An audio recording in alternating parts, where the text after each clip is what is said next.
Jadi tuan-tuan yang dirahmati Allah Subhanahu wa taala, pasal apa tadi saya sebut Melayu Islam? Kita nak cerita sikit, nak sentuh berkenaan dengan Melayu Islam ataupun Islam Melayu ni. Pertama sekali kita kena tahu asal usul kenaan dengan bangsa Melayu. Saya nak cerita dengan tuan-tuan yang dirahmati Allah Subhanahu wa taala. Bangsa Melayu ni satu bangsa yang cukup terkenal. Dulunya disebut satu tamadun yang sangat agung. Bangsa yang mana dah ada sangat-sangat lama, berkurun lama. Satu bangsa yang juga dikenali dengan penuh adat dan kesopanan. Bukan itu saja, bahkan satu bangsa yang sangat tinggi budi pekerti, yang sangat kuat mempertahankan agama, bangsa dan negara. Bahkan inilah satu-satunya bangsa yang mana mempunyai hanya satu agama, iaitu kalau kita sebut Melayu, mesti Islam. Sebab tu bila kita sebut tentang Melayu, benda pertama yang terdetik di fikiran kita adalah agama Islam. Ini kerana Melayu dan Islam ni tak boleh kita nak pisahkan.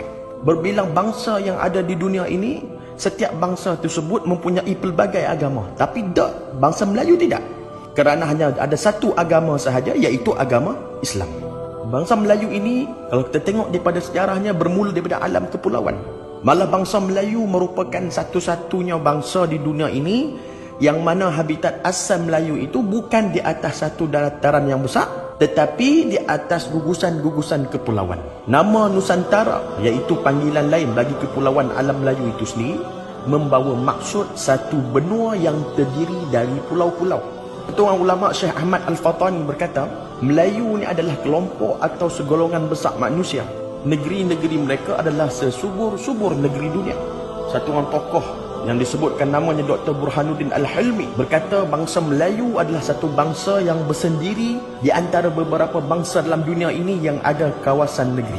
Tingkah laku, perangai dan kebudayaan yang bersendiri serta cara hidup dan sejarahnya yang tersendiri membezakan dengan lain-lain bangsa dari semenjak beribu-ribu tahun hingga ke hari ini, tuan-tuan yang dirahmati Allah Ta'ala.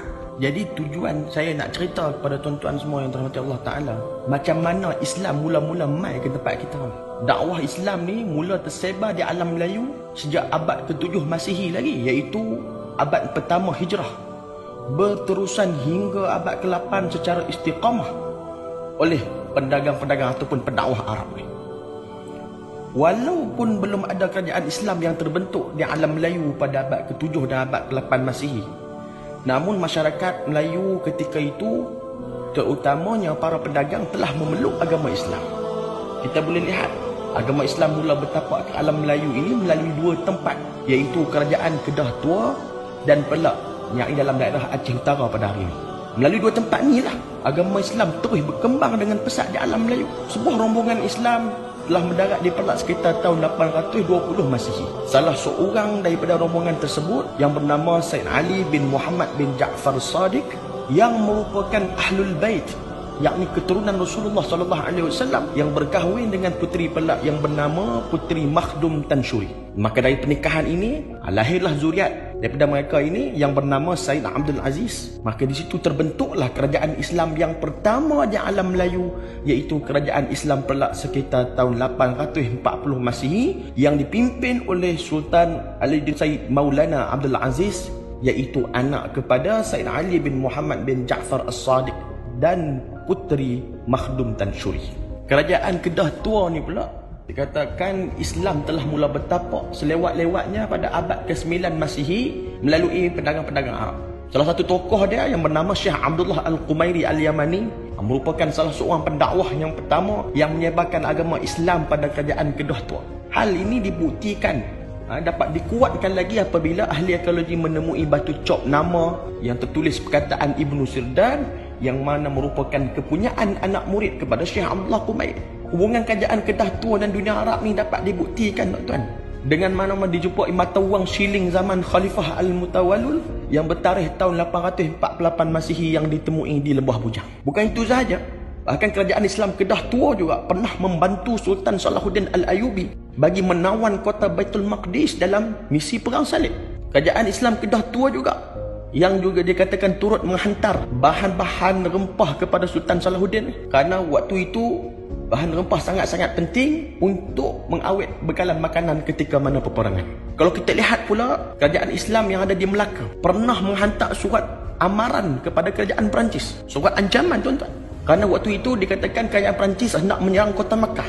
Sultan Melaka ketika itu menjalankan tanggungjawabnya dengan mengarahkan askarnya, sekiranya Perancis tak mau tarik balik ataupun membatalkan hasrat mereka untuk menyerang kota Makkah, maka Sultan Melaka akan perintahkan askarnya untuk membunuh semua pedagang daripada Perancis. Dengan berkat usaha ini, hal ini menyebabkan kerajaan Perancis batalkan hasrat mereka untuk menyerang kota Makkah. Pada zaman kegemilangan Islam Melayu Melaka, berlaku satu peperangan antara Melaka dan Portugis, yang mana merupakan perang yang pertama dalam kerajaan Islam alam Melayu. Ketika mana Melaka diserang Portugis, masa tu para ulama Kesultanan Melayu Melaka ni membakar semangat para mujahid di Melaka untuk bangkit melawan dan menentang Portugis. Salah seorang ulama yang bersama-sama dengan rakyat Melaka ketika itu dalam menyerang Portugis ni ialah Maulana Sadar Jahan, yang merupakan penasihat utama Sultan Ahmad, putera kepada Sultan Mahmud Shah. Di samping tu, kerajaan Islam Demak juga turut membantu Melaka dalam memerangi Portugis. Angkatan tentera kerajaan Islam Demak juga turut dianggotai oleh para alim ulama, antaranya Sunan Kalijaga dan Sunan Kudus. Bahkan Sunan Kudus sendiri turut menjadi panglima angkatan laut dalam misi menyerang Portugis di Melaka. Selain itu juga, kerajaan Islam Aceh juga hantar angkatan tentera, hantar bantuan yang mana dipimpin oleh Syekh Samsuddin Al-Sumatrai bagi membantu Melaka menyerang Portugis, yang mana mengakibatkan Syekh Samsuddin telah syahid dalam peperangan ini dan dimakamkan di Kampung Ketek di Melaka. Kita boleh lihat juga antara peperangan lain yang berlaku di antara Kedah dan Patani menentang Siam. Perang ini juga dipelopori oleh banyak alim ulama kita. Antara ulama masyhur yang memimpin jihad menentang Siam ketika itu adalah satu yang bernama Syekh Abdul Samad Al-Falimbani, Syekh Daud Al-Fatani, Syekh Wan Mustafa Al-Fatani, atau lebih masyhur dengan panggilan Panglima Tok Bendang Dayak, Syekh Wan Abdul Qadir, Syekh Muhammad Mas'ud Al-Banjari dan ramai lagi tuan-tuan. Ketika perang ni berlaku, Syekh Abdul Samad Al-Falimbani waktu tu ada di Mekah. Bila dapat surat daripada adiknya, iaitu Syekh Abdul Qadir bin Syekh Abdul Jalil Al-Mahdani ni, yang mana merupakan mufti dari Kedah ketika tu, Syekh Abdul Samad terus balik. Sebab apa? Sebab nak bersama-sama berjihad menentang Siam ketika itu. Pada perang yang pertama, Kedah dan Patani telah memperoleh kemenangan. Bahkan Syekh Abdul Samad seterusnya berjuang lagi di Patani dan akhirnya syahid, terkorban di medan perang. Seorang lagi ulama yang turut syahid ialah Syekh Mas'ud Al-Banjari. Beliau juga syahid di medan perang di Kedah. Bahkan di Kelantan juga tuan-tuan yang dirahmati Allah Subhanahu Wa Taala, gerakan menentang penjajah Inggeris juga diketuai oleh seorang ulama yang bernama Tuan Haji Mat Hasan bin Panglima Munas, ataupun kita hari ini lebih kenal dengan gelaran Tok Janggut. Tok Janggut ni dipimpin pasukan jihad dekat Pasir Putih ni, dan sampai dia berjaya menawan pejabat pentadbiran British dekat Pasir Putih.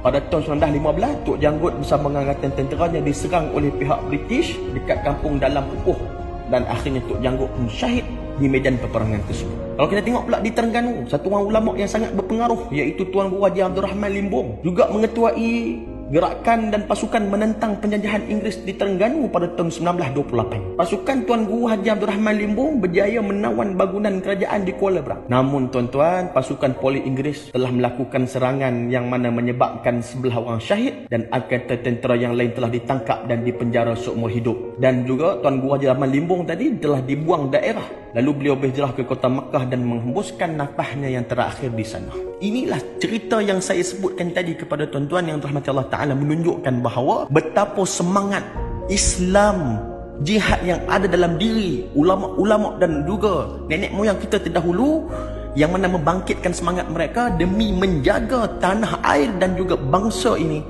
daripada unsur-unsur atau pengaruh dan penjajahan.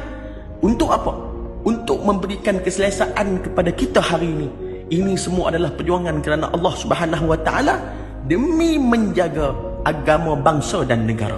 Inilah perjuangan orang dulu-dulu, yang mana barisan para alim ulama dan juga orang awam semuanya turut bersama-sama berganding bahu, bekerjasama dalam nak mempertahankan tanah air dan juga mempertahankan bangsa kita, yang mana tidak mahu kita terus ditindas dan dipijak serta dihina. Sebab tu saya sebut tadi, yang mana saya sebut Melayu ini adalah satu bangsa yang tidak lari daripada Islam. Melayu ini Bukan saja tinggi dengan adat, bahkan adat-adat Melayu itu sendiri melambangkan kemegahan Islam. Melalui adat Melayu lah Islam dapat dikembangkan lagi. Contohnya kita ada adat merisik, adat berkhatan, adat tetamu, adat hari Ashura, adat jenazah dan pelbagai lagi adat-adat lain yang tidak bertentangan dengan syarak, yang mana ianya menunjukkan kesopanan dan juga menunjukkan tata tusila orang-orang Melayu itu sendiri yang berakhlak dengan akhlak Islam. Kita tengok sendiri hari ini, tuan-tuan, baju Melayu yang kita duk pakai ni. Baju Melayu itu sendiri pun melambangkan agama Islam. Butang baju Melayu itu melambangkan 5 rukun Islam. Hak ni yang ramai orang tak tahu ni.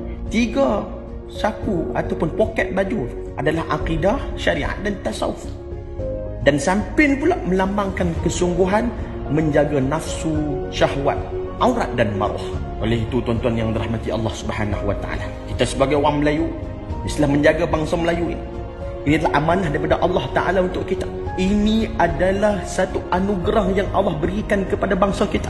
Memang betul, agama Islam sampai ke tanah Melayu selepas agama Hindu dan Buddha. Akan tetapi ingat, agama Islam yang paling kuat diperjuangkan hingga tanah Melayu ini bebas daripada jajahan luar dan juga bebas daripada perkara-perkara yang khurafat, bebas daripada perkara-perkara syirik dan bebas daripada kekufuran kepada Allah Subhanahu wa taala. Disebabkan apa? Disebabkan orang Melayu yang perjuangkan Islam lah kita hari ini dapat mengamalkan Islam dengan aman dan hidup dengan tenteram di negara ini.